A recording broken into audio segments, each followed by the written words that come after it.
Sino? Yung mga congressman na yan na nag-hearing, anong sinasabi nila?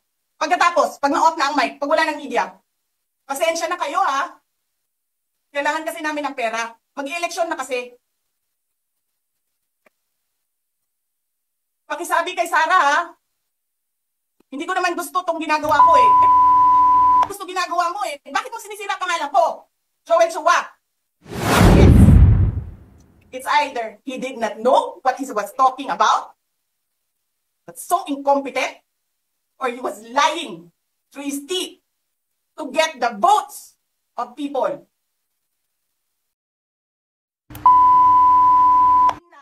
Ninyong lahat. Martin Romualdez, Lisa Marcos, Bongbong Marcos. Anong nakalagay doon sa envelope? DepEd. Anong ginawa ko? Binigay ko sa DepEd.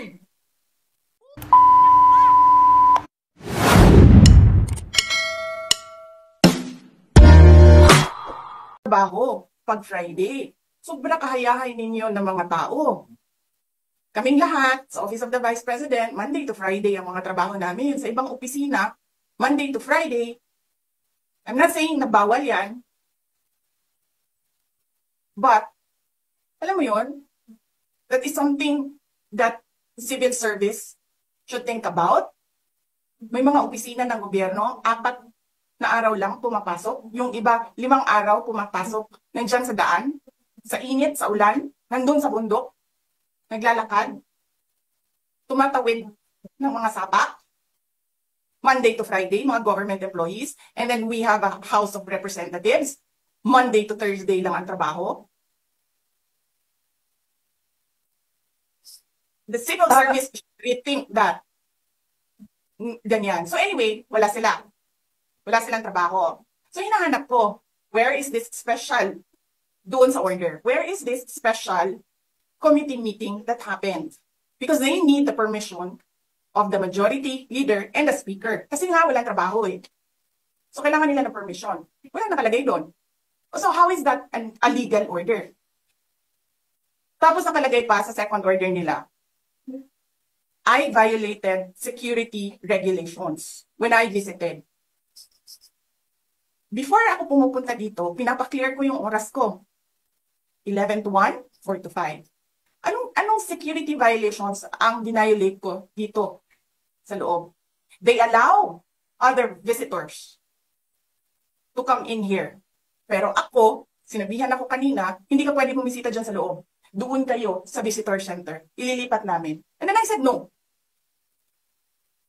Sabi ko, sinabi ni Secretary Chua, through that lawyer, I think Attorney Agnes, I don't know if I remember the name correctly right now, na yes, she can visit subject to the guidelines of the detention center. And so anong ginawa ko mali? Basta na lang ba ganun? Sasabihin nyo, I violated security regulations. Ano yun? Wala naman akong 2 baril. Nung sinabi sa akin na hindi ako pwede pumasok, nag-antay ako. Alam mo, binibigyan ko pa ng pasensya yan si Taas ba yan? Kanina eh. Ngayon hindi na. Nagsinungaling pa siya.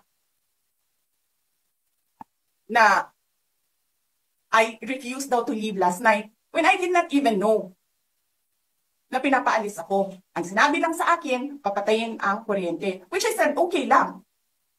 Kasi may flashlight naman ako. Hindi ko naman kailangan ng kuryente.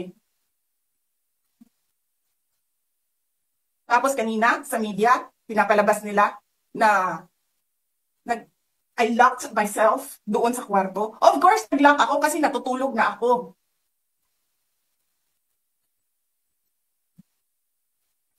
Tapos, what? Bawal ako magstay sa opisina ni Congressman Pulong Duterte. Bakit? Is that government property? I was allowed by the lawful occupant and possessor of that office to stay there, to assist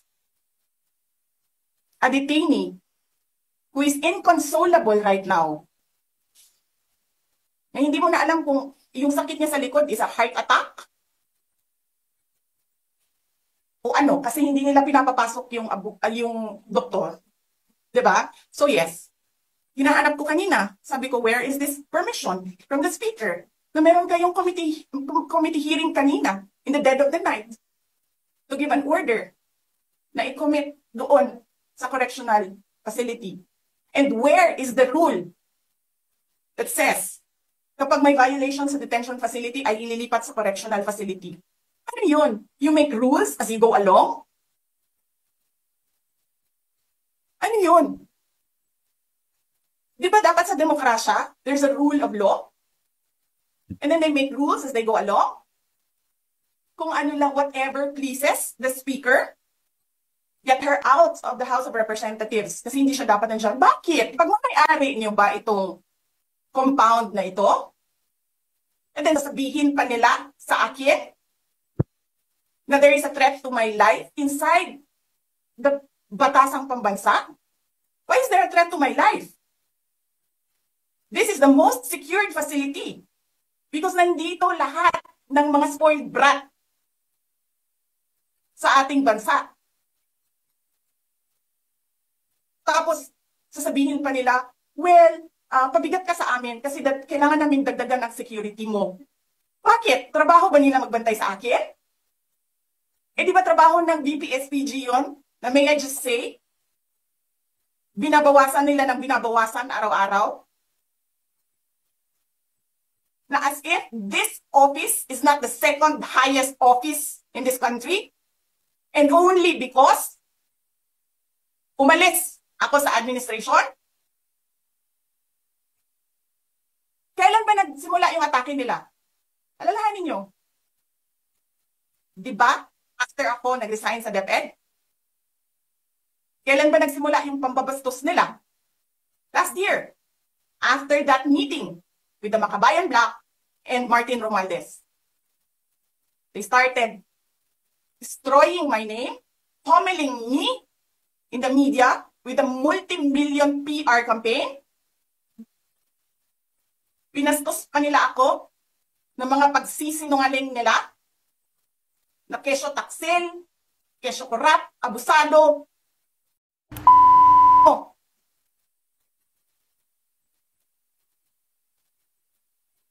Sino ang korap? Yung mga congressman na yan na nag-hearing, anong sinasabi nila? Pagkatapos, pag na-off na ang mic, pag wala ng media, pasensya na kayo ha. Kailangan kasi namin ng pera. Mag-eleksyon na kasi. Pakisabi kay Sara ha. Hindi ko naman gusto tong ginagawa ko eh. Eh puta, gusto ginagawa mo eh. Bakit mo sinisira pangalan ko? Joel Chua.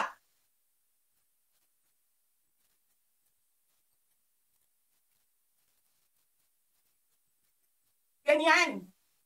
Ganyan ang bansa. This country is going to hell because we are led by a person who doesn't know how to be a president and who is a liar. Alam nyo anong pruweba ko na sinungaling siya? Tinanong ko, dalawang businessman. Matagal na sa negosyo ng bigas. Because I was concerned. This is a campaign promise. 20 pesos na kilo ng bigas. And so, I really sat down and talked to a businessman. Sabi ko, sabihin mo sa akin, kung magagawa ba yung 20 pesos? Sabi niya, hindi. Napaka-imposibleng gawin yan. Because more than 20 pesos ang cost. Paano ka magbenta ng palugi? So, tinanong ko, nagsinungaling ba siya nung sinabi niya? And then he said outright, yes.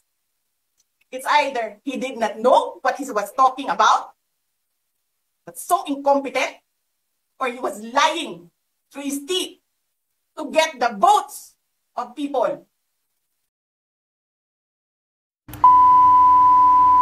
Ninyong lahat, Martin Romualdez, Lisa Marcos, Bongbong Marcos.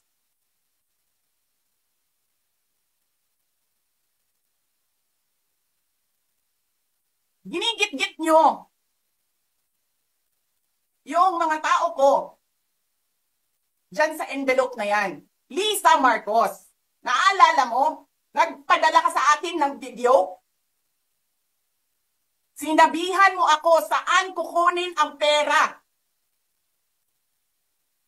Pinakita mo ang muka ng tao doon sa video message mo. Hi, Nikki. She's been working with us for the longest time. We trust her. You sent me written instructions about money. Millions a month. Anong nakalagay doon sa envelope? DepEd. Anong ginawa ko? Binigay ko sa DepEd.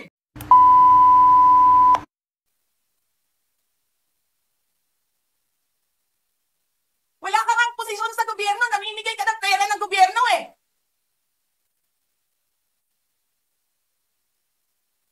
Sisirahin nyo yung tangal ng mga kasama ko sa Office of the Vice President. Sasabihin nyo sa mga tao, nakaw yan, confidential funds yan. Niwala nga kayong isang proof na confidential funds yan. Naniwala lang kayo sa isang babae na ang pangalan ay Gloria Mercado na nagsabi confidential funds yan, na hindi nyo nga nilabas na wala pang confidential funds, meron ng white envelope. Kasi 2022 pa lang, may utos na ng pera sa DepEd. Tapos kami yung nagsisinungaling. Nagpipigil ako eh. Kasi gusto ko lang magtrabaho. Gusto ko lang tapusin nyo na yung ninyo dyan sa House of Representatives para makabalik na kami sa trabaho namin.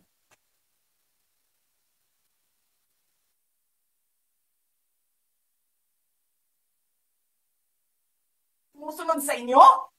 Dahil ayaw na namin tumulong sa inyo? Ganito gagawin ninyo? Presidente ka, may speaker ka, na involved sa bribery ng Supreme Court justices.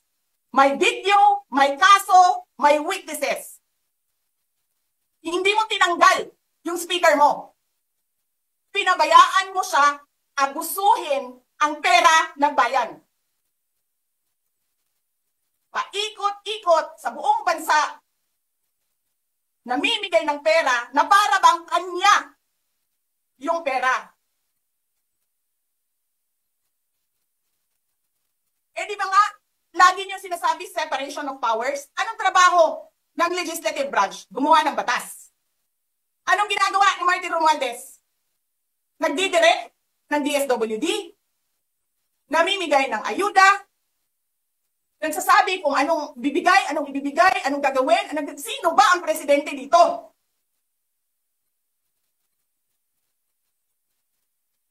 Alam nyo, alam namin, mali ang ginagawa ninyo. Sinabihan ko lang mga kasama ko sa Office of the Vice President, pasensya na, sumunod na lang tayo para matapos na sila.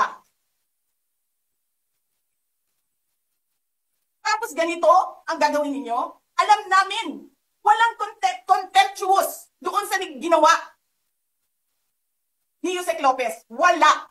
Lahat ng tanong, sinagot niya. Pumunta siya. Maayos siya kumausap. And then sasabihin ninyo sa amin, bakit kami susulat sa COA? Bakit hindi kami susulat sa COA? Hindi tapos ang appeal namin. Hindi tapos ang audit namin. Tapos, buhaghag na ninyo dihatanan ang disubmit na mo sa COA.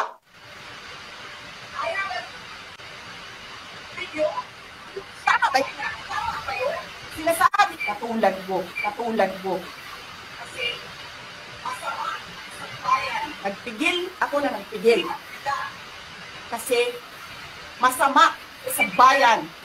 Political instability. I have nothing to lose. Sinira niya na siya. Tapos ganito ang gagawin nyo. Hindi ko alam